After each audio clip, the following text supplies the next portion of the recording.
This call is now being recorded. Bom, começou a gravar. Boa noite, pessoal. Todos bem? Última palestra da noite aí com o Dorival. A gente vai começar aí agora. Já deu uns 5 minutinhos, mas eu acho que o pessoal no online já vai chegando. É bom que é diferente do presencial, o pessoal passar, vamos dizer assim, não incomoda, né? E aí, Dorival, eu tô de olho aqui no chat e nas pessoas que pedirem para entrar, e eu vou aceitando conforme o pessoal for chegando, viu? Certo. Eu vou desativar minha câmera aqui, que eu vou iniciar a transmissão, e aí qualquer coisa, se o pessoal for falar, eu tô com o celular ligado aqui na sala também para poder conseguir ver as mensagens. Beleza, posso começar aí? Só começar a compartilhar aqui. Tá. Deixa eu tentar compartilhar só mais para um...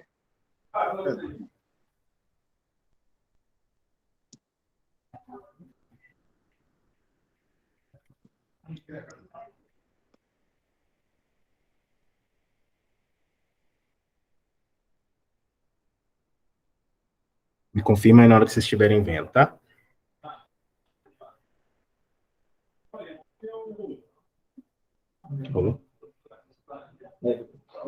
Estou vendo aí, tá de boa.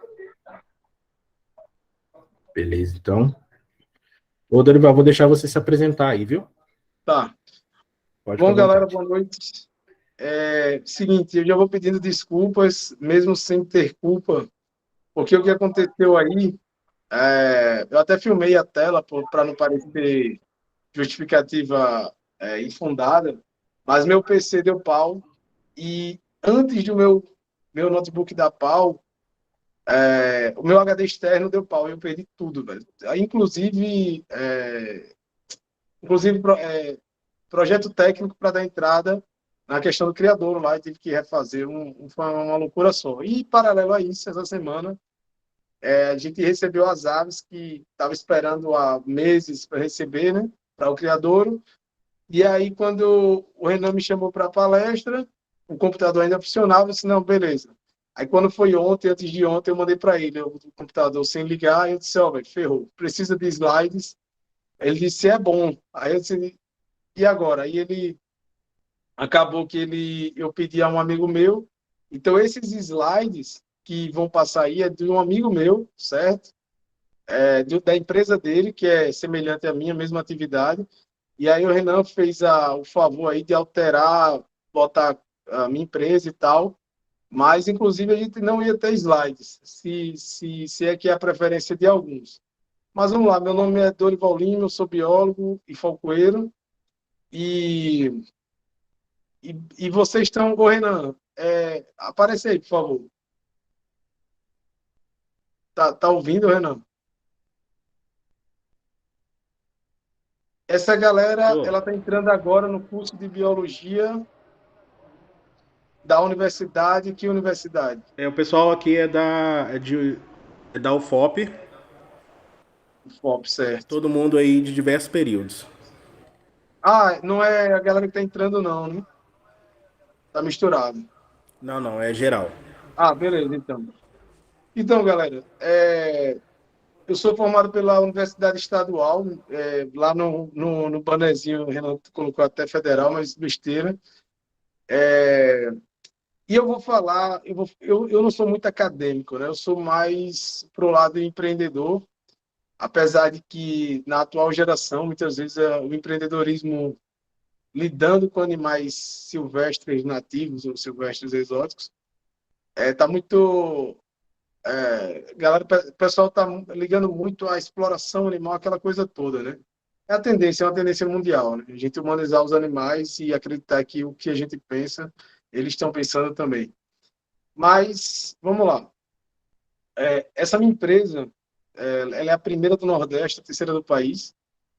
Eu criei ela porque eu, na época, né, eu queria trabalhar com isso, eu já lidava com falcoaria, treinamento de falcões e gaviões para caça.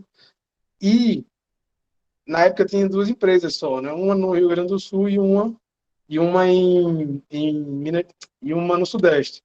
Uma no Sudeste e uma no Sul, né? Uma no Rio Grande do Sul e uma em Minas Gerais. Mandei e-mail, os caras não responderam. E aí, meu irmão, o que é que eu faço? Aí, fui atrás de local aqui, lá em Maceió, né, onde tivesse pombos, e comecei a oferecer.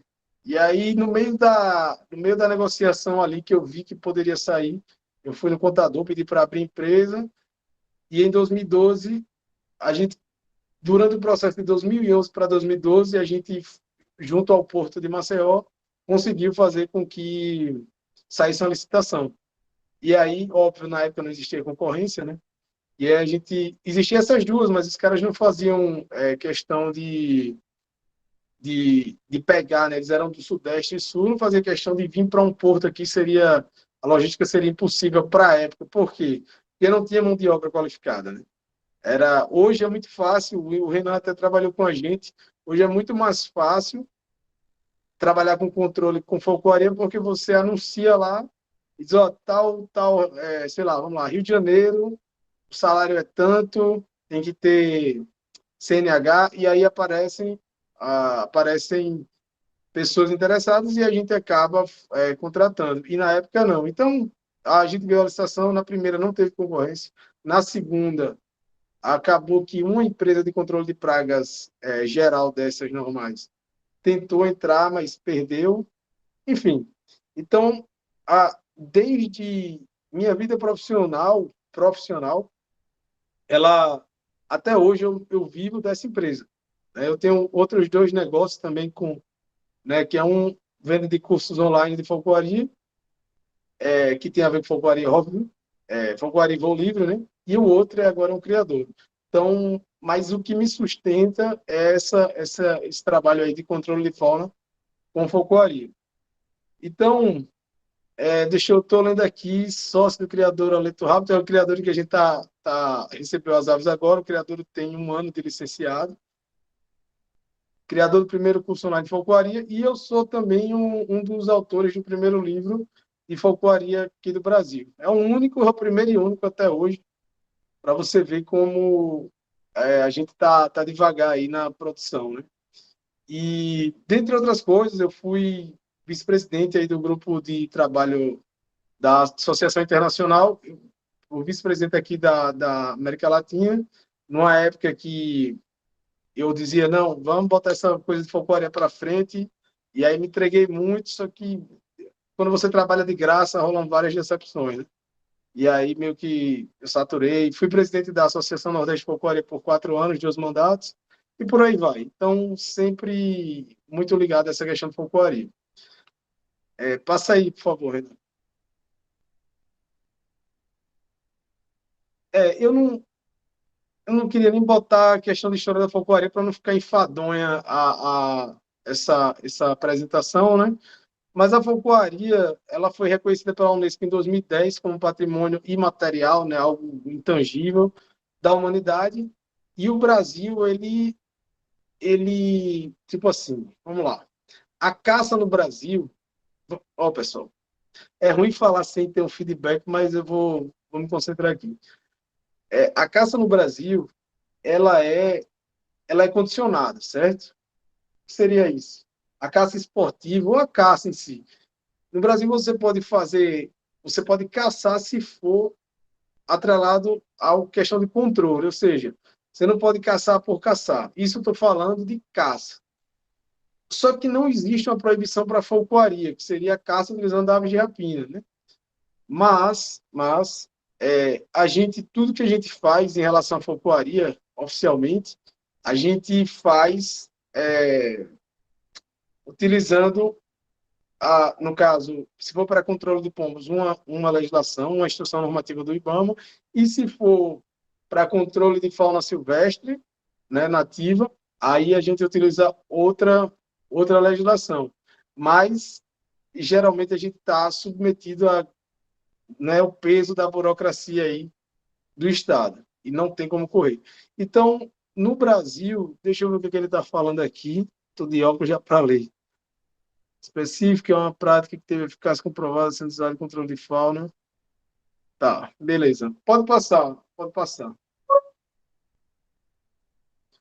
Bom, como trabalhamos, como eu falei a vocês, essa apresentação é de um amigo que cedeu, né? Você vê, a Tirano Soluções Ambientais é a empresa dele, a minha é Falcontro.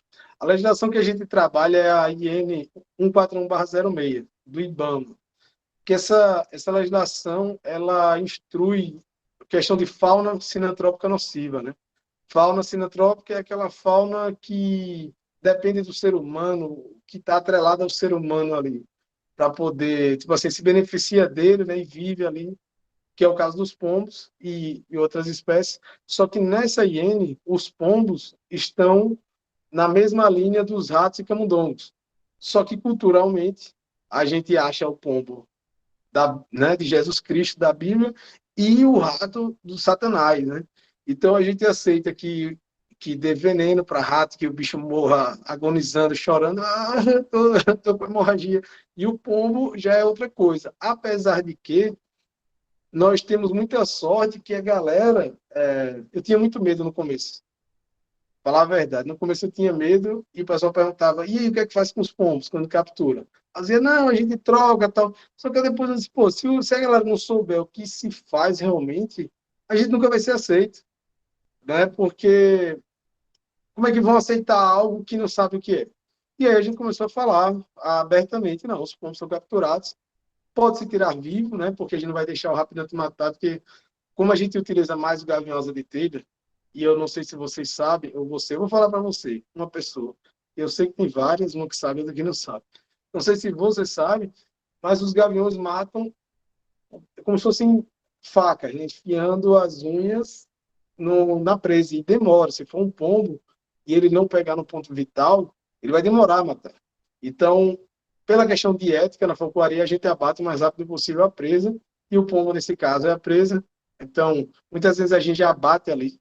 Se tiver gente sensível olhando no momento, a gente faz a troca, em seguida abate, quando a pessoa não está vendo. E no final, esses pombos, não estou recomendando isso se você pretende ter uma ave de rapina, trabalhar com isso, não estou recomendando. Mas no final, eles servem de alimento. Por que eu não estou recomendando? Porque eu nunca, por incrível que pareça, eu nunca tive uma ave de rapina doente por causa de um pombo. Óbvio, né? Se o pombo estiver doente, a gente não vai deixar ela comer. Mas se ela tiver com imunidade em dia, é de boa. Já tive ave de amigo que pegou tricomonismo, por exemplo. Mas eu não recomendo porque é aquela coisa, né? Vai que eu recomende a ave do cara do S, aí a culpa vem para mim. Então, no final, essas aves, a maioria das empresas do Brasil, assim como a minha, os pombos capturados, sejam em armadilhas ou com focoaria, eles são congelados e não exatamente para matar, porque mata. Eu acho que, se eu não me engano, 72 horas consegue matar um protozoário, né? Isso que causa o tricomonas, que causa a tricomoníase. E aí consegue matar, mas não consegue matar vírus, bactérias, etc. Então, assim, a gente congela pela quantidade, pelo volume, né? Que não tem como ficar dando ali, o gavião come muito pouco. Mas há quem ainda acredite assim, que vai proteger a ave congelando ela. No máximo, vai proteger desse protozoário. Deixa eu só dar uma lida aqui no que ele falou. Possui autorização para fazer eutanásia, de acordo com o protocolo pré-estabelecido, qual é a destinação dos pontos, todas as áreas. Ah, tá. Tem empresas também que, a depender do Estado, se o Estado for muito burocrático e exigente, o cara tem que destinar para aterro, sabe? Através de bombonas, que é muito caro. Assim, uma bombona de 1 quilo, sei lá, tantos reais, aí 3 pombos de 1 quilo.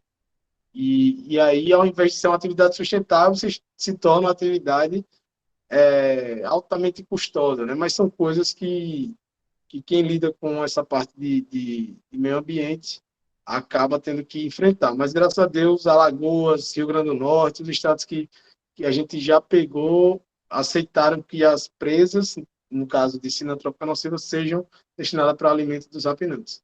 Pode passar. Porque pombo é um problema. É como eu falei, eu não vou ficar lendo porque senão vai ficar enfadonho. Ô, Renan, você acha melhor deixar as perguntas para o final? No final, vou até passar um vídeo aí, para vocês entenderem do que eu estou falando, né? Para não ficar algo abstrato. Um vídeo que mostra as técnicas que a gente utiliza, como a gente utiliza, e é um videozinho de 1 minuto, porque hoje em dia tem que ser assim, né? E aí, Renan, você acha que deixa as perguntas para o final, comentários? Será que o Ô, Renan está Dorival, por aí? fica a seu critério, porque assim, tem gente que às vezes tem pergunta e esquece de depois no final da palestra para fazer. Se você preferir que o pessoal Ah, pode interrompa ou então, que por mim, mande no pode ser no chat, meio. Pode ser no meio. Eu vou me concentrar beleza para então. terminar em 1 hora aqui. Pode ser? Fechou. Galera, eu estou desarrumado assim porque eu estou no caos aqui. Estou fazendo essa palestra por compromisso mesmo aí com vocês, mas só Deus sabe o que eu estou passando aqui, mas vamos que vamos.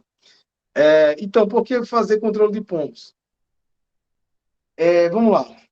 O que são por 3 razões: questões econômicas, ambientais ou de saúde, certo?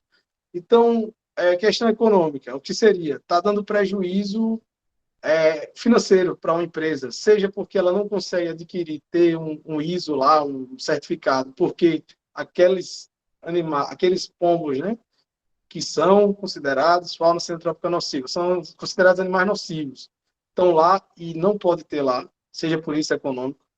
Ao meio ambiente, se ele estiver causando danos ao aquele meio, né, que ele convive ali, com outras espécies, seja principalmente com espécies silvestres, né? Se ele por contaminação, por disputa, seja o que for, não só a pombo. Essas são as 3 causas que podem considerar um animal praga, né? E em relação à saúde, a gente faz controle em hospital, por exemplo, lá em Maceió, que é porque não pode, né, ter pombo no ar-condicionado. Imagina, o pombo no ar-condicionado, esse ar-condicionado joga essas fezes secas para dentro do hospital. O cara já está com o pé na cova e outro na casca de banana. Aí vem, pum, entra criptococcus ali. Aí já era, né? Matou o camarada. Então, ou saúde, ou por prejuízo ao meio, ou à economia. Pode passar aí. E, claro, prejuízos aí, fezes ácido corrosiva, né? Que, no caso, é parada econômica, porque realmente, imagine o volume, não sei se vocês têm ideia, mas eu vou falar um número aqui. No Porto de Maceió, e a gente começou em 2012, nos 3 primeiros meses, somando os 3, com armadilhas e a falcoaria lá a gente usava para quê? Para que não ficasse nenhum pombo dormindo nos galpões, para eles não defecarem nos trigos, que um armazém de lá de Maceió, um moinho de Maceió utilizava os galpões do porto, certo? Então a falcoaria era utilizada para isso, para não deixar que nenhum pombo fizesse ninho em cima, né? E nem dormisse lá. A falcoaria está aqui. E por outro lado, a gente utilizava outro método consorciado, que eram as armadilhas de barras verticais, que é uma armadilha que o pombo entra sozinho. E por que eu estou falando isso? Esqueci. Mas, tá, os números. A gente pegou 4 mil e poucos pombos nesses 3 meses, certo? Claro, depois, a partir do quarto mês, a gente só conseguia pegar 150 por mês, 200 no máximo. Então, era um volume de pombo, assim, absurdo. O que é que a gente fez com esses pombos? Na época, a gente fez uma parceria com o IBAMA. O cara tinha uma mente aberta, que eu não sei se hoje ele teria essa coragem, porque a mente até hoje dele é aberta. Ele saiu do IBAMA, está no ICMBio, e a gente fez um termo para receber parte desses pombos para alimentar os animais de setas, certo? Para quem não conhece setas, pelo menos os que eu conheci, animal passa fome, não tem alimento adequado e tal. E aí ele fez, os pombos saudáveis, né, macroscopicamente saudáveis, a gente quer, e os não você descarta. E o outro, aí fez essa parceria. E junto a essa parceria fez com o criador de jacarés, criador de jacaré de papo amarelo, né? Eu acho que é Caimã latirostris. É isso por aí. Se alguém souber, dá uma feedback aí. E aí o IBAMA recebia volume, mil e poucos pombos, ficava com uma parte e destinava a maior parte para o criador de jacarés. Esse criador de jacarés, ele ele, não sei se ele ainda existe, mas ele era o criador de couro e carne, né? Eles abatiam para fornecer couro e carne. Tá. Então, imagine o volume desses, de 4.000 pombos defecando sem parar, porque a ave é o tempo todo defecando, né? E uma fezes corrosiva, ácida. Aí, meu irmão, dependendo de onde ele estiver, né, o prejuízo é gigantesco. Atualmente, a gente está fazendo um controle de andorinhas lá no Rio Grande do Norte. Se para pomba alguns estados é burocrático, andorinhas a nível assim descomunal. Eu gosto de citar esse controle, eu não vou nem citar o nome lá do controle, porque está sendo gravada essa palestra, o nome do local, mas é uma Petrobras. E olha que interessante como é a hipocrisia, né? Como é o atual momento que a gente vive. É uma termoelétrica. As andorinhas, quando passam nas caldeiras, elas se queimam e caem no chão sem conseguir voar. Essas andorinhas não têm a ver com a gente, óbvio. E nada é feito com elas ali. E nem estou dizendo que deveria ter isolamento, que é impossível. Não sei se vocês já viram uma usina dessa. É um protocolo, tudo é muito difícil. Mas, cada animal, se um gavião capturar uma andorinha dessa, eu tenho que, para conseguir fazer esse controle de andorinhas por ser fauna silvestre nativa, eu tenho que ter uma clínica veterinária, né, vinculada, tem que ter um veterinário como RT. Essa clínica tem que ter o aparato, os recintos, para receber essas andorinhas se o gavião capturar. Alimento, tem que ter a comprovação, né? Tenébrio, tá, não sei o quê. E se morrer, tem que usar miçanga na pata, nas unhas do gavião. E se morrer, eu tenho que pagar uma necrópsia de 400 e poucos reais por animal. Então, aquelas dezenas de andorinhas que morrem queimadas, não existe para o órgão ambiental. Agora, aqui o gavião pegar, aí existe de ser, né? Aí você tem que elevar o preço do serviço e quem paga eu, inclusive, né? O cidadão brasileiro, através de... Então é isso, coisas, deturpações do modelo aí brasileiro.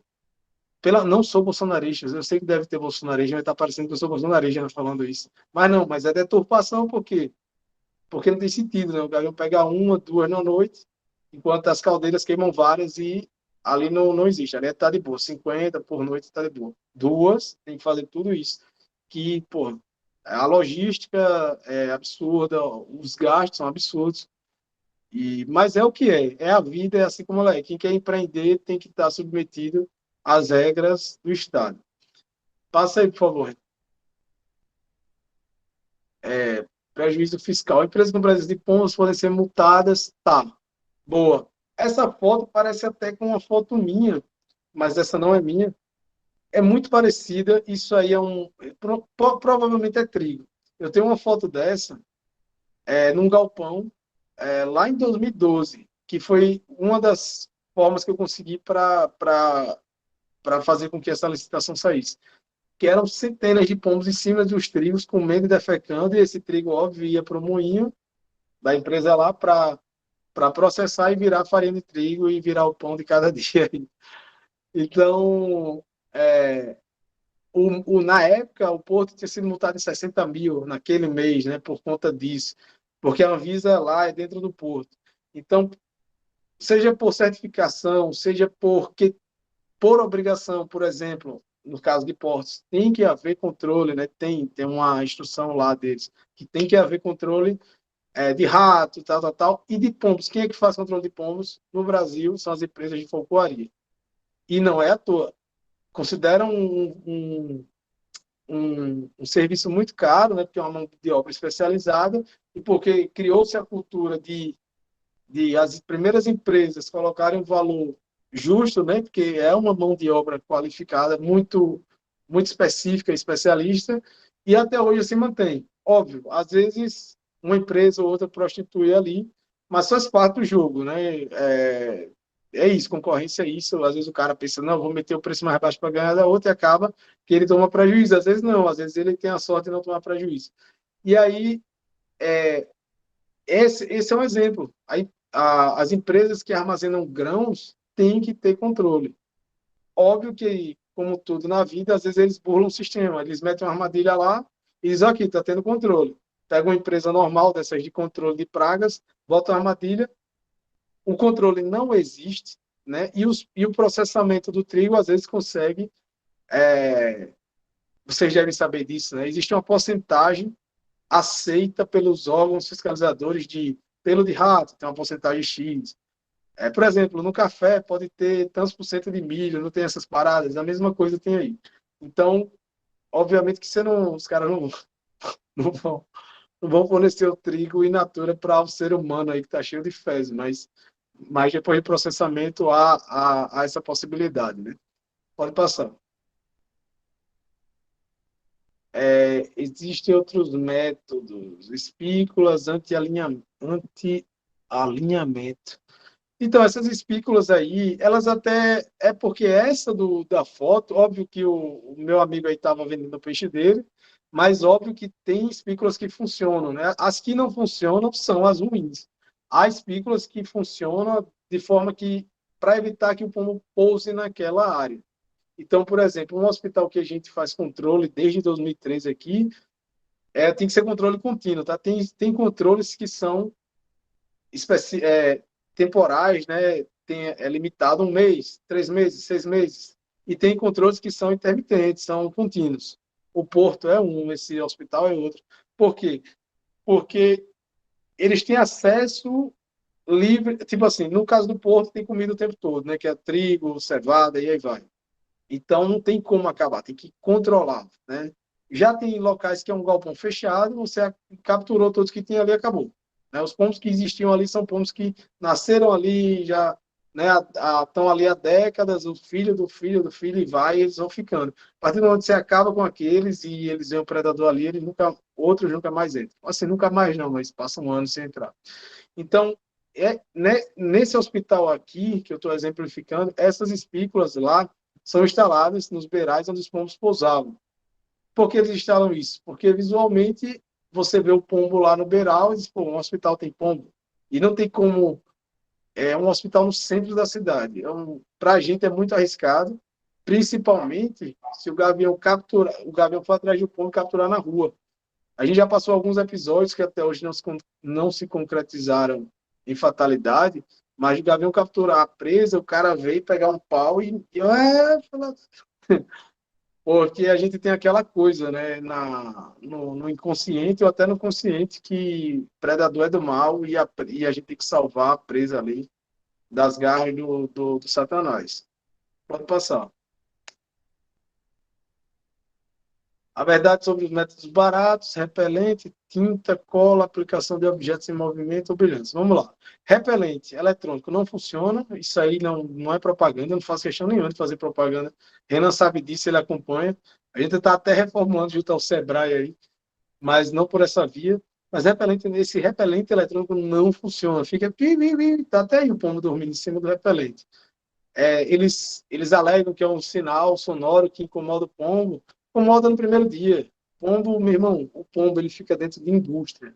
Um barulho ensurdecedor, 24 horas por dia, ele está nem aí.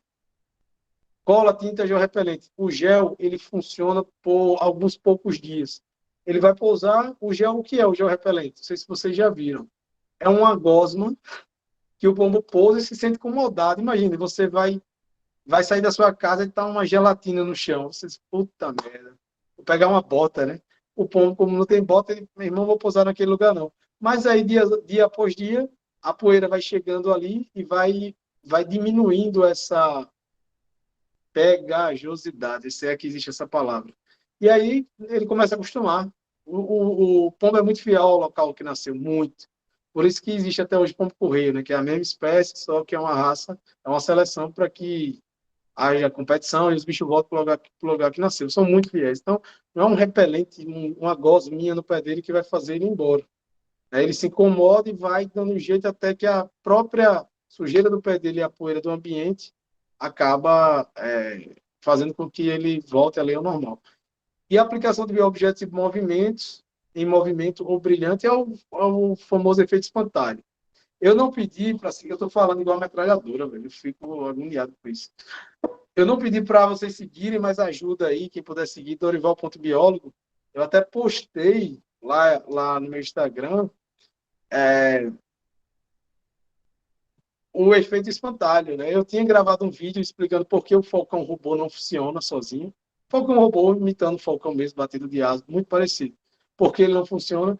E uma semana depois eu pude provar na prática, né? Um casal de garrincha, não sei se chamam assim na região de vocês, passarinho marronzinho, fez um ninho entre as aves de rapina. Quer dizer, tinha dois gaviões, dois parabutos, dois gaviões dele ali, duas corujas ali, dois ali, um falcão. E lá no meio, numa calça estendida, ele fez um ninho. Então, esses objetos é efeito espontâneo. O bicho vê que aquele objeto não causa real perigo a ele, não ataca de verdade, e aí ele se acostuma. Inclusive, o efeito espontâneo pode ser causado pela ave de rapina também, tá? Não é porque uma ave de rapina real que se ela voar, vai dar efeito, não. Se, no primeiro momento, sim. Mas se dia após dia ele vê que aquela ave de rapina não está em atividade de caça, tchau, ele se acostuma, no máximo ele desvia e pousa, certo? Renan, eu tô acelerado demais, né, velho? Tô falando igual uma metralhadora aí. Pode passar. Mas me dá o Tá feedback tranquilo. aí, por favor. Pode continuar. Como? Pode continuar, tá de boa. Tá de boa, né? Porque a falcoaria é uma técnica eficaz. A utilização de falcoaria tem se firmado, bababá, perseguição das aves de rapina, treinadas, utilizadas, controle de efeito psicológico. Tá, não vou ler não. Então, por que a falcoaria é uma técnica eficaz? É porque, literalmente, ela causa pânico mesmo. Imaginem você tá num lugar habituado a vocês, e aí toda noite, porque geralmente a gente começa com a técnica que vocês vão ver no final, se sair não vai ver, tem que ficar no vídeo. Geralmente a gente começa com a falcoaria noturna, que é... Então imagine você é um ser humano diurno. Eu sei que tem uma exceção aí, que é um cara ou uma menina noturno, mas é a exceção. E o pombo é diurno. E aí na hora de dormir, tu tá aqui dormindo, tá uma galera do seu lado, aí vem um bicho ali, vem uma luz na direção de vocês, vem um bicho e pô, mata, e você grita, você vê o seu amigo gritando lá, todas as noites isso. Você desiste de ficar naquele local. É literalmente isso. Então, causa um pânico tão absurdo que, principalmente nesses locais que a gente começa com noturno, que por isso ela é tão eficaz. E não é propaganda, como eu falei a vocês. Quanto é um controle disso? Ó, geralmente, ninguém fala sobre isso, mas geralmente é entre, dependendo, né? Começa ali 5 mil e vai até 90 mil reais por mês. Então, não é um controle tipo rato, sabe? Ah, vou botar uma armadilha de rato. Quanto é? 500 conto, me dá aí 500 conto. Aí o cara vai lá botar, sem desmerecer, tá? Eu tô falando que o cara bota o veneno lá e vai embora. E ele só vai trocar a pastilha de veneno lá, sei lá, um mês depois, nem sei qual é a validade, porque a gente não trabalha com isso para rato, tá? E aí o contratante, ele é acostumado com isso, ele, porra, os caras devem ter prazer em ficar soltando gavião para pegar pombo, né? Deve ser fácil. Então deve ser uns 500 reais. Aí a gente vai lá com orçamento, pau, 7 mil. E aí, claro, isso acaba selecionando um público, infelizmente, porque não tem como a gente arriscar treinar uma ave por tanto tempo, fazer ela ficar boa e daí, ah, não, eu faço por R$ 1.000 e a ave custa 4 mil. Não tem sentido, certo? É um risco muito alto. Então, não é porque é uma atividade. O Renan tem uma palavra para isso. Renan, me ajuda aí. Essa palavra aí, elitista. Não é porque é um serviço elitista. Não, é porque o risco é muito alto, seja por eletrocução, por perda mesmo, se você não tiver uma telemetria. Porque a telemetria, você tem que importar, é caríssimo, né? Vai chegar aqui a R$ 5.000 o conjunto. Então, imagina, cada controle você gastar R$ 5.000 para não perder a água. Então, acaba que você bota um guiso ali para escutar onde ela está. Então, o risco é alto. E mesmo com esses valores, a gente... Boa noite, Heron. A gente é a atividade mais procurada. Os caras tentam gel, sinal sonoro, tenta tudo. Quando vê que gastou todo o dinheiro com aquilo, não serviu de nada, aí eles dizem, meu irmão, vamos para a falcoaria. E aí resolve. Não é propaganda, não faço questão de fazer propaganda. Não faço questão por erro meu de marketing. E não faria para a galera que está aqui, né? Faria para a galera que tem indústria. Não é propaganda, é porque é realmente eficaz. Então, elas causam um pânico tão grande que tem esse resultado excelente se for aplicado da maneira correta. A folclore promove a presença dos predadores em atividade de caça, provocando afugentamento, pois os pombos conseguem aprender que esses locais não são seguros. Exatamente. Dia após dia, o pombo vai entender. Puta, não dá para dormir aqui mais, não dá para ficar aqui. Todo dia tem um predador caçando. Tem que ir para uma coisa óbvia, apesar de ser óbvio, né? Tem que mudar para outra área. E aí funciona. Pô, e a armadilha não funcionaria? Depende. A gente, às vezes, consorcia uma com a outra. Porque qual é o problema da armadilha? Imagine vocês têm um problema como agora. Eu vou pegar uma J. Macedo, esqueci, meu Deus. M. Dias Branco. Lá, eles não têm alimento, certo? Eles não têm alimento nessa empresa. Aí você joga uma armadilha com alimento. Eu tenho que olhar para essa câmera, né? Aí lá vocês jogam uma armadilha com alimento. O que é que vai acontecer? Os pombos, eles são muito guiados pela visão grupal. Eles veem outros pombos descendo naquele local e vai. Então, ao invés de você só pegar os pombos daquele local, né, se for na parte aberta, vai atrair pombos de outro local e vai ficar infinito, né, aquele ciclo. Você está como em aeroporto, né? Você, vou pegar a carcará aqui do aeroporto. Aí você joga um monte de carne ali para atrair os bichos. Aí acaba que você atrai também bichos de fora. Então, por isso que, a depender do controle, a armadilha não é bem vista, a depender do controle, tá? Mas a gente utiliza assim em determinadas situações. E com uma boa eficiência, a depender do tipo de armadilha. Pode passar. O controle biológico consiste em utilizar predadores naturais e tal. Tá, essa parte eu vou pular, mas o que eu queria dizer sobre isso, o que é interessante é que, assim, ó, nos outros países, a folcloria, ela tem um problema, nos outros não é foda, é generalização. E toda generalização é injusta. Em alguns países, a mesma lei que rege a caça rege a folcloria, afinal de contas, a folcloria é uma atividade de caça. Graças a Deus, no Brasil, é separado, né? Não existe uma lei de folcloria, mas culturalmente ficou separado. E por que eu estou falando isso? Eu vou tentar lembrar por que eu estou falando isso. Ah, tá. Porque as pessoas entendem que quem está caçando é o gavião e não o ser humano. Em países onde se entende que é técnica de caça, utilizando aves de rapina, os caras subentendem que é o ser humano.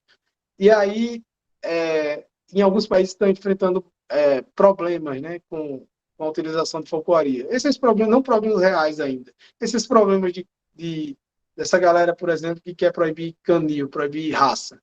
É essa mesma vibe, sabe? Essa mesma galera está tentando atrapalhar o sistema em outros países. No Brasil, não. No Brasil, a gente tem essa diferença. Então, graças a Deus, a gente nunca teve problema, não conheço ninguém que teve problema por sua empresa utilizar gaviões e algum ser humano frágil ver um predador capturando uma presa. E é muito bem aceito, sabe? Muito bem aceito, graças a Deus. Pode passar. E não precisa dizer que, porque ele falou, né, controle biológico e tal, porque a gente não utiliza veneno, não utiliza espingarda, né? Então, e tem países que utilizam, né? Aqui na IN 141/06 do IBAMA, que é essa que normatiza o controle de fauna sinantrópica nociva, ela deixa bem claro lá, eu não vou lembrar agora do artigo dessa IN, mas que a eliminação direta, ela só pode ser feita se nenhuma das outras alternativas forem possíveis. Ou seja, você tentou armadilha, não deu certo, capturou pouco, tentou rede, não deu certo, tentou folcloria, não deu certo. Velho, agora tem que ir para a eliminação direta. Porque nem a folcloria é considerada eliminação direta. Ele captura, você tira, vive para depois eliminar. É uma coisa meio louca, mas é o que é a vida. Folcloria no controle biológico, aí tem algumas fotos da Tiranos Ambientais, que é uma empresa lá do Espírito Santo, do amigo meu. Pode passar. Folcloria no controle de fauna em aeroportos, aí eu tenho uma parada que eu fico... Eu não sou... velho, eu sei que eu não sou acadêmico, não sou um cara, né, da científico, digamos assim. Gostaria de ser assim, gostaria de ter a vontade de ser, mas eu acho muito massa quem é cientista mesmo, que, pô, achei iradíssimo, respeito muito, porque é muita paciência, é muita coisa. Aí, de novo, por que eu estou falando isso? Ah, lembrei. Porque, foda. Porque é o seguinte, em aeroporto, olha que e era por isso que é estranho a gente falar sozinho aqui, né? É massa debate, mas vamos lá. Olha que estranho. Em aeroportos, vou falar por um que eu sei. Se você captura uma presa silvestre, vamos exemplificar aí um quero-quero, certo? O gavião capturou. O que é que você tem que fazer com esse quero-quero? Uma pessoa científica, realmente, tecnicamente científica, não não apaixonada, calma aí, deixa eu ver a palavra certa. Não se não inundada em uma ideologia não científica, ou seja, uma pessoa não negacionista da ciência, um ecólogo, ele diria o quê? Tem que abater esse quero-quero. Por incrível que pareça, nossa, sério, é. Aí sabe o que é que se faz? Você pega esse quero-quero e leva para outra área e solta. Tem dois problemas aí, de cabeça, tem vários, mas tem dois de cabeça. Você pega esse quero-quero, não sabe patologia, o que é que ele tem, começa daí e joga em outra área. Esse é o primeiro. Ele vai concorrer com, se ele for mais forte, né, ele vai concorrer com os já estabelecidos naquele local de soltura. Isso tudo por questão ideológica, porque é o momento que a gente vive. Então, isso é um negacionismo da ciência, tá? Saiba disso. Eu sei que é difícil escutar, mas é um negacionismo. Aí você solta ele para ferrar o outro local. A verdade é essa. Se ele não voltar, né? Que acontece, aí ele volta para o aeroporto. Aí se você capturar a segunda vez, porque ele vai estar anilhado, aí sim pode ser esse aeroporto que eu estou sabendo, que eu conversei com a pessoa que trabalha lá. Aí pode ser que você possa fazer eutanásia. Quer dizer, você, você arrisca o equilíbrio, né? Eu sei que não existe um equilíbrio como na Disney, mas o equilíbrio daquele novo local que você vai soltar aí. E se ele voltar, arrisca a segurança aérea, né? Porque ele vai voltar e vai poder causar um acidente, né? Entre colisão de ave e aeronave, que é principalmente no pouso e aterrissagem. Então eu peço que vocês, eu sei que é difícil, mas eu acredito que a maioria aqui é nova geração, aí a galera mais nova, pense e lembre, não tem esse negócio negacionista, né? Não, você é negacionista. Quem pensa ser negacionista? Infelizmente, é a realidade. Pô, então você não gosta de bicho? Não, a galera aqui, todo mundo come bicho. 99% deve ter um vegano também, mas que o cachorro dele come bicho também, né, através da ração. Mas o que eu quero dizer é o seguinte, vamos pensar, já que a galera da biologia, como ecologia real, sabe? Então, não era por que eu estou falando isso. Como é que você pega um urubu ou um carcará, pronto, o carcará, que é um predador mesmo, um oportunista, joga ele em outra área, quer dizer, leva o problema para outra área e reza para que ele não volte. Aí, se ele voltar, parece que você tem que soltar de novo nesse específico aeroporto. Nos outros, parece que você só solta uma vez se voltar. E, ó que viagem, já é trabalhoso você capturar uma vez. Imagina capturar a segunda, que o bicho já está ligado né, nas técnicas. Aí, se você capturar a segunda, aí sim você pode fazer eutanásia. A gente acha normal, acha bonito. Eu conversando com essa amiga minha, brother minha, desde 2013, e ela acha normal, ela é da biologia. Ela, não, mas ela até exemplificou assim, não, mas os abutres, acho que foi na Índia, começaram a entrar em extinção. Digo, não tem nada a ver com isso, velho. Não misture, sabe? Então, não vamos ser negacionistas. Vamos ser pragmáticos. Eu sei que é difícil, mas vamos tentar. Então, nos aeroportos, como é que é utilizada a focoaria? Eu não sei nem se ele botou nesses slides, mas a gente utiliza basicamente duas técnicas, tá? Com focoaria. É falcoaria noturna e carrock, que é falcoaria de carro. Aí nos aeroportos, a falcoaria é basicamente isso, é soltar o gavião de dentro do carro, você utiliza o carro como fator surpresa, né? E aí lança do carro. Quando é à noite, utiliza a falcoaria de carro mais noturna, você utiliza os faróis do carro, uma lanterna, para capturar no fator surpresa ali. E, e agora deixa eu ler esse slide aí, porque eu me empolguei, às vezes eu tô lascado com essa mentalidade, eu sei, mas infelizmente eu tenho que falar. Agora começou a população do Brasil através da sua utilização em aeroportos. Tá, se eu não me engano, o primeiro controle em aeroporto no Brasil foi em 2008 pela Bioseg e o segundo foi em 2009 lá no Salgado Filho pela Hayabusa. O segundo foi a primeira licitação que tinha o nome Falcoaria na licitação, que foi a Hayabusa que ganhou. Já através da Biocel, que foi antes, eles tinham que utilizar técnicas, e uma delas, eles utilizaram a Falcoaria. Com a técnica de Falcoaria é possível capturar tal, aeroporto como o JKF em Nova York, utilizado há 30 anos, no Brasil aeroportos como o de Vitória, Porto Alegre, tal, tal, tal. Então, é basicamente isso. Você tem que fazer um plano de manejo bem robusto, né? Um plano de trabalho, onde, capturei, vai para o veterinário, ele cuida, alimenta, tal, tal, tal, depois de uma semana solta lá em outro lugar, joga o problema para outro lugar e reza para que não volte. Se voltar, você reza para captura de novo. Mas o ideal a gente já sabe o que é, né? Mas se alguém discordar, no final, poder abrir aí para a pessoa argumentar, eu gostaria também. Pode passar. Ocorrendo no controle de pombos em portos. Depois do sucesso da aplicação técnica no aeroporto, a Aeroporto teve expansão comercial para controle de pragas em áreas portuárias. O meu primeiro contrato foi no Porto, justamente porque a quantidade de pombos é gigantesca. Pode passar. Tá, mesma coisa, mostrando o volume de pombos aí, realmente, meu irmão. Assim que você pega qualquer porto, é gigante o problema, é gigantesco. Pode passar. Controle de pombos em empresas, nossa equipe técnica. Galera, só lembrando, isso aí, esses slides não é exatamente uma palestra que ele faz para vender o serviço dele, né? Então, às vezes parece uma coisa meio marqueteira, para vocês entenderem o porquê dessa palestra ser assim. A minha, infelizmente, eu não tenho acesso porque deu pau no notebook. Realizado como inspeção inicial, configura a contagem média da população de pombos, identificação dos pombos críticos e acúmulo de fezes. Muito. Pode passar. Isso aí é mais. Dorival, mais... Pode falar. tem uma mensagem, tem uma pergunta no chat aí do Bernardo. Eu não Tá tô. Pode perguntando falar. se usa o controle para gaivota em Porto também. No Brasil, que eu conheça, não. Mas pode ser que tenha, mas eu não conversei com. Se bem que todo mundo se conhece, eu acho que já teria chegado a informação.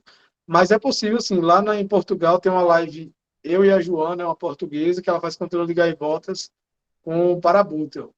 E diz que é muito mais difícil do que pombos, porque, pô, bicho maior, né, também predador e chatão, assim, mas ela explica o porquê ela acha mais chato as gaivotas. É uma live que tem lá no meu canal do YouTube. Acho que é Dorival Foncoari Bolívia. Pode passar. Posteriormente é traçado o plano de ação, ensino o trabalho pensando na metodologia. É, é mais venda. Pode passar. Resultado de Focoarias antes e depois. Eu acho que deve para a galera, pelo menos para mim, está bem pequena. Mas está mostrando aí, né? Tem empresas, tem locais que realmente com muito pombo e tem empresa que só usa Focoaria. Por quê? Porque se você tiver num estado onde você não consiga absorver esses pombos, por questão burocrática, eles digam, não, você não pode ficar com esses pombos, não.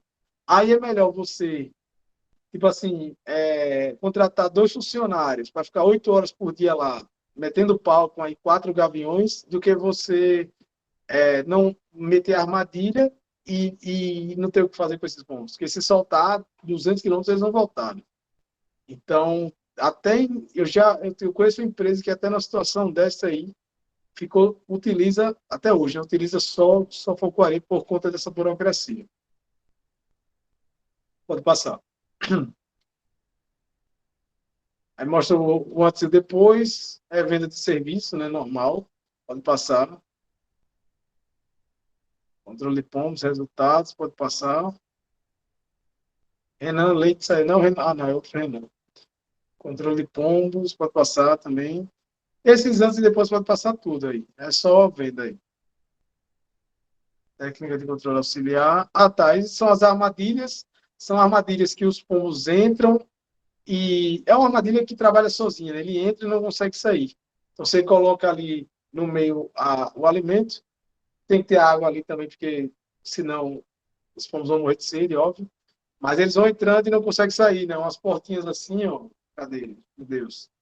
É uma portinha assim, e aí tem uma barrinha aqui embaixo. Ele entra, ela só vai para dentro, quando ele passa, ela cai. E aí ele não consegue voltar.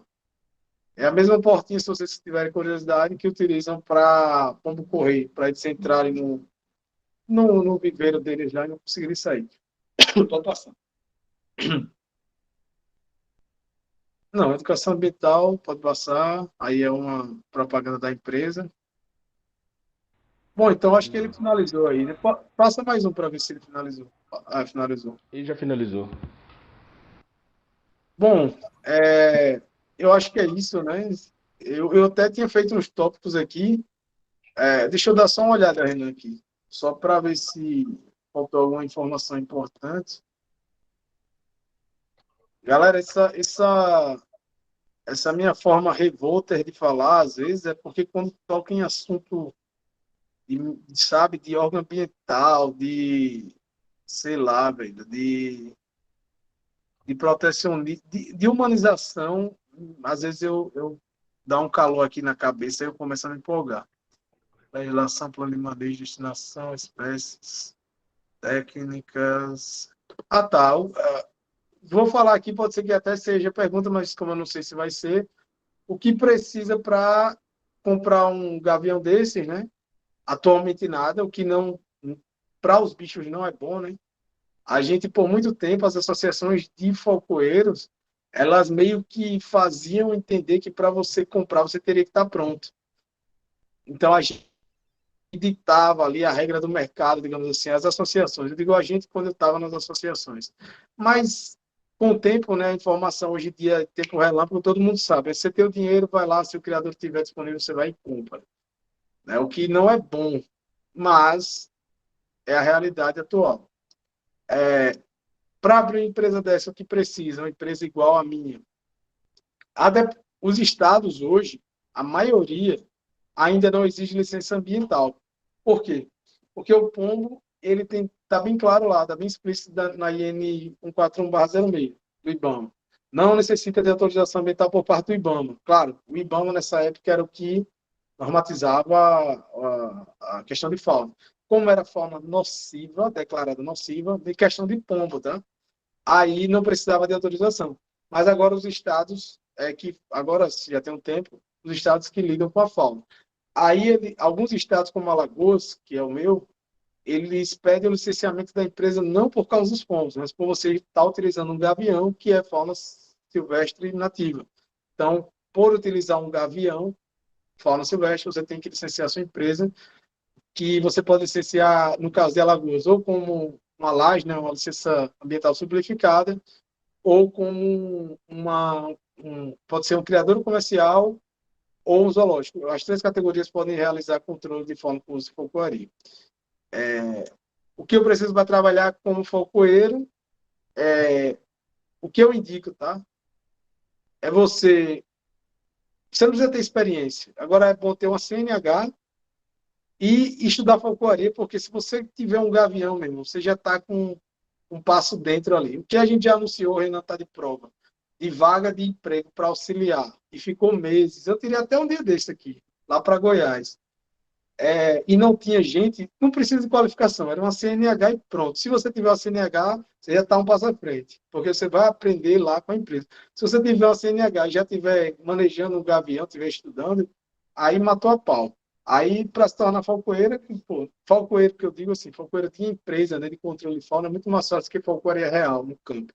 Então, em 6 meses, se você tiver dedicado, você está apto ali e existe demanda para isso. Existe mercado para isso. Ô, Dorival, Pode falar. vamos passar o vídeo? Eita, é para a galera ver aí, né? Isso. Eu vou passar o vídeo aqui, e aí Tá, depois a gente abre para as perguntas. Se o pessoal não tiver nenhuma pergunta dos tópicos que você colocou aí, a gente dá sequência. beleza.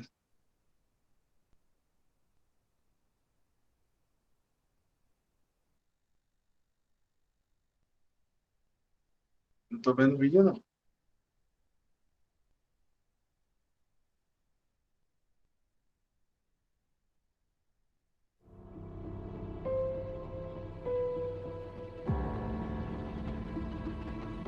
Dá um clique nesse. Ah, não. Tá aqui a frente.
É isso aí. Bom, se tiver perguntas, Tem uma pergunta no chat aqui galera, fique à que vontade aí para fazer. o Dorival, tem uma pergunta do José Brancato aqui que eu vou te passar ela, mas aí eu vou pedir para você responder ele depois, que eu acho que vai ser mais detalhado, porque ele está querendo rodar um projeto com falcoaria no agro. Sim, no agro, sim.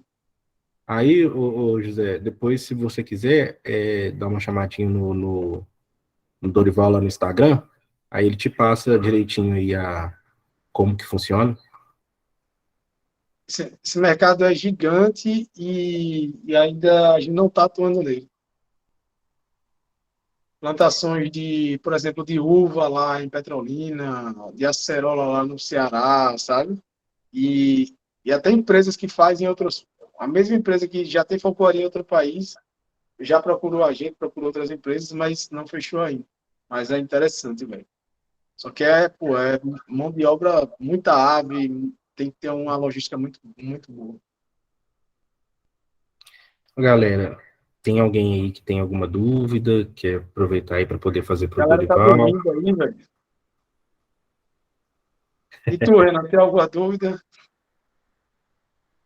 Acho que não, Dorival. Eu tenho. Você sabe de tudo, né? Ó, o Luiz vai falar aí. Ô, Dorival, tem algum controle de qual espécie você tem que usar? Tipo, você trabalha na região Nordeste, você precisa usar uma espécie da região Nordeste. Ah, boa. Porque, querendo ou não, tem o risco do gavião fugir, né? E aí, para evitar a introdução de uma espécie que não ocorre ali, tem algum controle disso? De qual espécie você tem que usar na região? Não, basicamente, vou te falar, basicamente, você só vai ter, sem onda, assim, uma espécie utilizada no Brasil para controle de fauna, que é o parabútero. Ah, mas eu já vi o sacre, o peregrino. Tá, utiliza, mas é mais pelo falcoeiro, sabe, do que assim, exatamente pela falcoaria. Não, não é que elas não sejam ruins, não. Para aeroportos, falcões são muito, muito eficientes. Mas, meu irmão, o parabuta faz tudo, sabe? Você utiliza o parabuta à noite, utiliza do carro. Então, 99% dos controles a galera utiliza parabuta. Agora, a gente não tem nenhum estudo até hoje, mundialmente falando, por exemplo, de risco de introdução com rapinante. Tem de calopsita, ringneck, né? Tem até de serpente, tem uma olho de gato, mas de rapinante não tem nenhum estudo. Saiu até na Associação Internacional aí de Folcloraria falando sobre isso. Então a gente não se preocupa muito com isso e geralmente as empresas mais sérias, né, elas utilizam telemetria ou GPS, as maiores empresas, justamente para não ter esse risco de perder a ave. Entendi, valeu. Valeu. E o Parabuta tem distribuição no Brasil todo, né? Eu acho que, não sei se tem na Amazônia, mas no Brasil todo, a maioria dos estados ele tem, ele ocorre. O Dorival, o Alisson está te perguntando aí, para uma pessoa praticar a falcoaria, essa pessoa precisa estar vinculada a uma empresa? Não, atualmente não. Assim, se for controle, sim, porque na IN 141 ele diz pessoas físicas ou jurídicas, mas, meu irmão, se a pessoa jurídica já peraí, o sino sua, a pessoa já sua, e agora, sua, né? O cara já trabalha para conseguir, imagine pessoa física. Eu acho que o Estado não consegue, não libera essa licença não para pessoa física, não. Porque é muita exigência, é muita burocracia. Renan tá triste, né, velho? Tô não. Tá rindo pouco aí. Não, tô triste não. Mais alguém, gente? Pode aproveitar aí para perguntar. Que não ficou claro na palestra aí, ó. A gente sabe que a gente teve imprevisto, mas se chegou com dúvida, já aproveita para perguntar aí. Tá cansado. Ele tá. Certeza. Tô precisando de auxiliar administrativo, ô, Renan. Olha, vou te Não, mandar sem meu onda, currículo. o cara do Sebrae falou isso, pô. Você já pensou em ter auxiliar administrativo? Eu digo, eita, lembrei do Renan. Não vou nem falar para ele não azucrinar meu juiz aqui. Não, mas então bacana. Vou encerrar a gravação aqui. Beleza. Bom, então vai encerrar? Só a gravação por enquanto. Peraí. Tá.